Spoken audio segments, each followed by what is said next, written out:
He lived among the tombs, naked, chained, bleeding, screaming. People didn't just avoid him, they feared him. No one dared come close, not family, not friends, not even the strong men of the city. He had become something other, something terrifying. He wasn't just broken, he was possessed. And not by one, by many.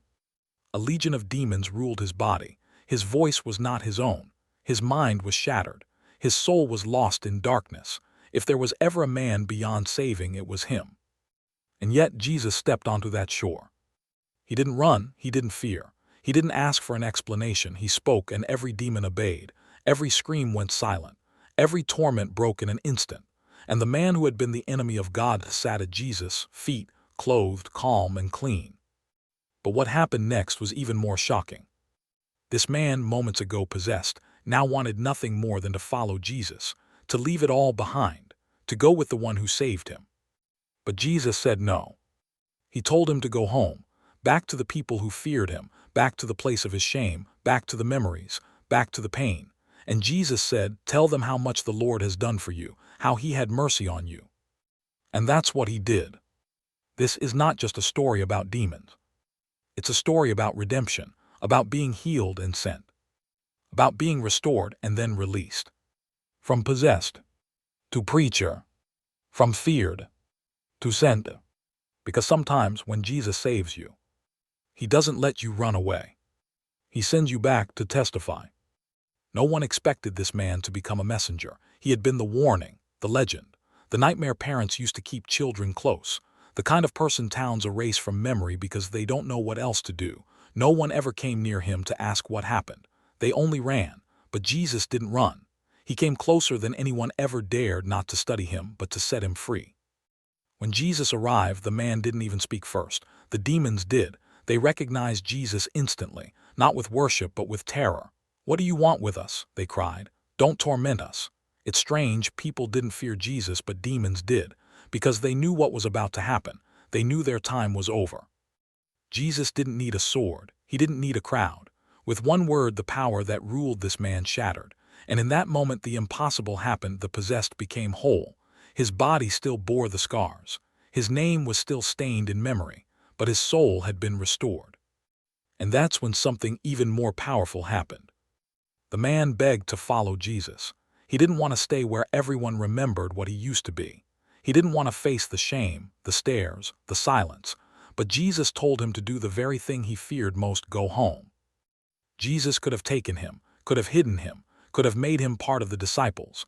But instead, he sent him straight into the middle of his story, the painful one, the one people didn't want to talk about, the one he himself probably wished could be erased. Why? Because his story wasn't over. His healing wasn't just for him. It was a message for others. And Jesus knew that the place of his greatest pain would become the platform for the gospel. Jesus didn't send him to a crowd of strangers. He didn't give him a stage. He didn't assign him to a mission field across the world. He said, "Go home." Not because home was safe, but because home was where the wounds were. Home was where people had watched him suffer. Home was where they remembered his rage, his torment, his madness. And that's exactly where the story needed to be told. Real transformation always has to return to real places. It's one thing to be changed in private, but healing becomes testimony when it steps back into the same rooms that once echoed with shame. It becomes light when it walks back into darkness and speaks clearly, "Look what God has done." Jesus knew that when this man walked back into town, people would stare. They would whisper. They might even hide. But eventually they would listen, because no one could deny what they saw with their own eyes. The man they once feared was no longer the same, and the only explanation was mercy. God doesn't always remove us from the places that broke us. Sometimes he sends us back, not to relive the pain, but to rewrite the story, to redeem what the enemy tried to destroy, to show others that the one who heals doesn't just make you whole, he gives your healing purpose. That's what this man received. Not just freedom, but a mission. Not just deliverance, but direction. Jesus didn't just clean him up and let him hide. He commissioned him, not because he was qualified, but because grace had touched him, and that was enough. So he went, back to the region where they had chained him, back to the people who had feared him, back to the place he wanted to forget. And he told everyone what Jesus had done. We often think our calling will lead us somewhere new, somewhere clean, somewhere far from the mess we came out of. But sometimes Jesus sends us right back into it, not as the same person but as a witness, because no one forgets who you used to be, and when they see what you've become, they have to ask what happened. That question opens a door, a moment, a chance to speak the truth. This man didn't need a theology degree. He didn't need a pulpit. He didn't need a crowd. All he needed was a story, and that's exactly what Jesus gave him. Go and tell them how much the Lord has done for you, and how he had mercy on you. That was the assignment. Not defend doctrine, not explain everything, just tell the truth, tell what he did. And so he did. The Bible says he went throughout the Decapolis, a region of 10 cities, telling his story, and the people were amazed, not entertained, amazed because they couldn't explain it. They had known him before, they had heard his screams in the night, they had seen him break chains, and now he was speaking peace. This is what grace does. It turns the feared into the faithful, the broken into the bold. The story that should have ended in isolation becomes a message of restoration. God didn't erase his past, he used it. That's what he still does today. Maybe you're ashamed of where you've been. Maybe you think you've gone too far. Maybe you've been hoping that Jesus would just take you away from it all. But what if he's not calling you to escape? What if he's calling you to return? Not to live there, but to speak there. To testify. To let people see what mercy looks like when it walks back into town. Because when Jesus saves you, he doesn't always send you far. Sometimes he sends you home. We don't know the man's name. We don't know what happened to him years later, but we do know this: Jesus trusted him with a mission before anyone else did. He wasn't famous. He wasn't trained. He had no reputation except for fear. And yet Jesus looked at him and saw more than a past. He saw potential. That's what grace does. It gives you a future when everyone else only remembers your failure. It sees what you can become, not just what you were. The crowd may never forget who you used to be, but Jesus never forgets who he called you to be. This man was the first person Jesus ever personally commissioned to preach. Not Peter, not James, not John. A man filled with demons just moments earlier. A man the town had written off. That's the power of mercy. Jesus didn't just cleanse him, he trusted him. That might be the hardest part of grace to believe. We can accept forgiveness. We might even believe in healing. But to think that God would trust us with his message, that he would send us into places where his name is unknown or misunderstood and expect us to carry it faithfully. Yes, that's exactly what he does. Because God doesn't use people who are clean by their own efforts. He uses people who know what mercy feels like. He sends those who have been broken and rebuilt, those who can say, "I was the enemy of God until Jesus stepped in." And when you speak from that place, not pride, not performance, but transformation, people listen. Not because you're eloquent, but because you're real. Because they see something they can't explain, something they want, something they didn't think was possible for someone like you. That's the power of testimony. And when it comes from the mouth of someone once possessed, it's undeniable. Sometimes the most powerful thing God can do through you is send you back into the places where people remember your worst. Not to shame you, but to silence the lie that you haven't changed. To show them that grace isn't just a concept. It's a living, breathing reality, and your life becomes the proof. That's what happened with this man. He didn't have to convince anyone. He didn't debate. He didn't defend himself.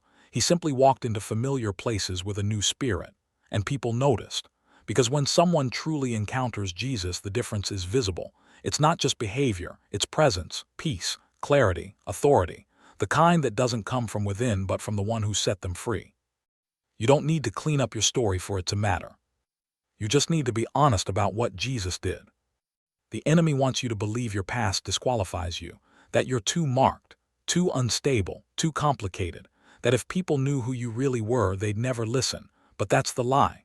The truth is this: the more broken your story, the brighter the mercy shines, and that's what Jesus loves to use. God isn't looking for polished lives. He's looking for surrendered ones. And if you've been saved, you've been sent, maybe not to a pulpit, maybe not to a platform, but to your circle, to your family, to your city, maybe even to the very place you swore you'd never return. Because the story Jesus writes isn't meant to be hidden, it's meant to be told. And if God could use a man filled with demons to reach a region, he can use you too. When Jesus steps into your story, he doesn't just change your condition, he changes your direction. You're no longer wandering. You're no longer defined by your pain. You're no longer the victim of your past. You are a vessel now, a messenger, not because you're strong, but because you've been restored. That's what happened on that shoreline. One moment the man was shackled by darkness. The next he was sitting at the feet of the Savior, and when everyone else begged Jesus to leave, he begged to go with him. But Jesus said something unexpected. He said no, not because he didn't love him, not because he wasn't ready, but because someone had to stay and speak. That man became the only voice for Christ in a region that rejected him, and he didn't do it with miracles or sermons. He did it with his story, with the proof of a changed life, and the people who once chained him listened. Because nothing speaks louder than mercy. And maybe that's what Jesus is doing with you. Maybe you've been asking him to take you out, but he's telling you to go back. Not to who you were, but to the people who need to see who you've become. To those still bound, still afraid, still searching. Your story may be the first sermon they ever hear. Don't underestimate what God can do through one life fully surrendered, through one voice that says, I was lost, I was broken, but Jesus came, and I am not the same. This isn't just what happened to a man in a graveyard 2,000 years ago. This is what Jesus still does today. He finds the most hopeless. He sets them free. And he sends them home. You might be thinking, that was his story, that was a miracle, that was a moment only someone like him would experience. But what if the same Jesus who crossed a storm to reach that man is crossing every barrier to reach you right now? What if his mercy isn't just for those who are obviously broken, but also for those who have been silently possessed by shame, regret, fear, and sin? The demons may look different today, but they still enslave. The chains may be invisible, but they still bind.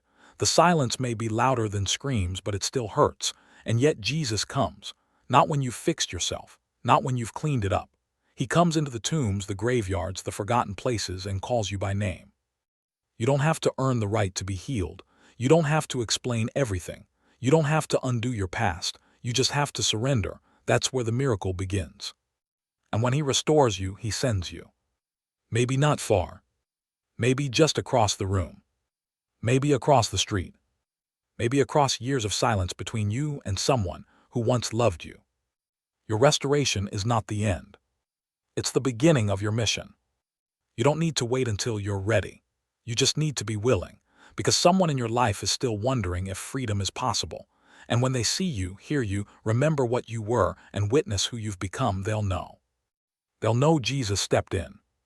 Jesus didn't just save him. He sent him. He didn't erase the man's past. He transformed it.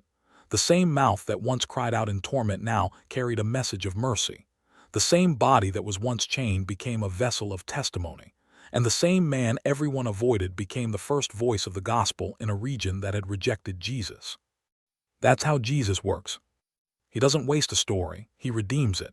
He doesn't bury your pain. He uses it. And he doesn't simply pull you out. He sends you back, filled with something no one can argue with, a changed life. This is what he still does today. Maybe you've been forgiven, but you're still silent. Maybe you've been healed, but you've been hiding. Maybe Jesus changed everything inside you, but you haven't yet gone back to speak. And you're waiting for the right moment, the right words, the right strength. But maybe all you need is obedience. Because someone needs to hear it. Someone who still lives where you used to. Someone who remembers who you were. Someone who wonders if real change is even possible. And your voice, your story, may be the thing that opens their heart. So don't hold it back. Don't bury what God brought to life. Don't silence the mercy that saved you. Tell them what Jesus did. Tell them how far he came to find you. Tell them you were once the enemy of God until Jesus stepped in.